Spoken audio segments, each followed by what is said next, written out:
কালো গোলাপ হোক সাদা গোলাপ হোক, এটা নীল গোলাপেও কোনো কিছু না। গোলাপের আমি ডাল দেখব, শিকড় দেখব, তারপরে আমি গোলাপটা ছিঁড়ব। যে গোলাপটা ছিঁড়বেন সেই গোলাপটাকে আপনাকে সামলাতে পারবে? উপর আল্লাহর ইচ্ছা। সেটা তো সেই গোলাপ ছিঁড়ার পরে আমি ধরে থাকবো, তখন না বুঝবো যে এই গোলাপের শক্তিটা কত। ভয় পাইছি তো, অনেকে ভয় করে, কিন্তু করি না। ভালো কিছু একটা পাবো বলে চেয়ে আছি, যে আল্লাহ কবে কি দেয় এই আশায় আছি। অনেকে তো বলে গোলাপে গোলাপে কাঁটা আছে, গোলাপ ধরতে গেলে কাঁটার আঘাত সহ্য করতে হয়, সেটা বুঝছেন? ওটা তো পাচ্ছি না, লাল গোলাপ পাচ্ছি না। কালো গোলাপ আছে না, লাল গোলাপ নাই, কালো গোলাপ আছে, সাদা গোলাপ আছে, একটা বেছে নেন। বেছে নিব অবশ্যই, যে মানে গোলাপ গাছটা আগে দেখতে হবে, গাছটা কেমন, সামলাইতে পারবে কিনা। হ্যাঁ, গাছের পাতা কত আছে, গাছের শিকড়টা কেমন, আর ডালপালা কেমন আছে, এটা আগে দেখবো। যাই হোক, যেহেতু বুঝতে পারবো। যাই হোক, প্রিয় প্রিয় বন্ধুরা, এই মুহূর্তে আমরা রয়েছে একজন ডিভোর্সি নারীর কাছে, একজন বোনের কাছে।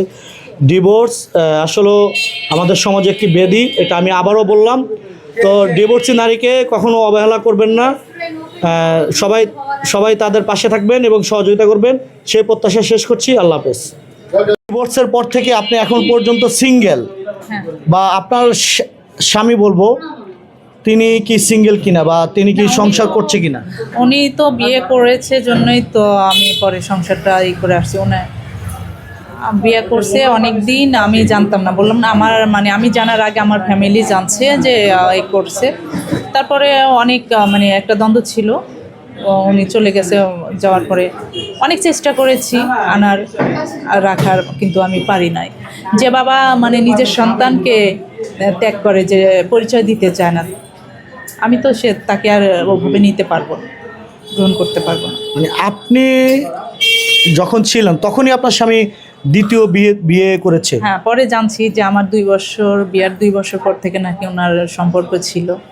6 বছর পর ওনারা বিয়ে করেছে, কিন্তু আমি জানতাম না। মানে স্বামীকে এত ভালোবাসতাম, এত বিশ্বাস করতাম যে আমার স্বামী কখনোই এগুলো করতে পারে না। এই কারণেই পুরুষ মানুষকে আমি মানে বিশ্বাস করতে পারি না। আচ্ছা, একটু বলবেন যে কিসের অভাব ছিল আপনার কাছে, যে যে মানে যে কারণে লুকিয়ে, আপনার কাছ থেকে লুকিয়ে? ভালোবাসার অভাব ছিল হয়তো। আপনি কি ভালোবাসা, তাকে পরিপূর্ণভাবে ভালোবাসা দিয়ে রাখতে পারেননি? জানি না কেন এটা হয়েছে, আমি আদৌ তাকে প্রশ্ন করিনি। হয়তো বা ভালোবাসার অভাব ছিল, হয়তো বা তাকে আমি কোনো কিছু দিতে পারিনি, নইলে কেন গেছে আমি জানি না, আমি খুঁজি নাই। যেহেতু অনেক চেষ্টা করেছি, পারিনি। যেহেতু চেষ্টা করেছি, পারিনি।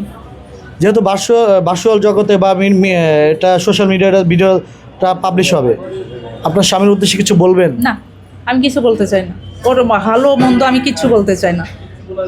ওটা আমি মানে আমার জীবনের শেষ।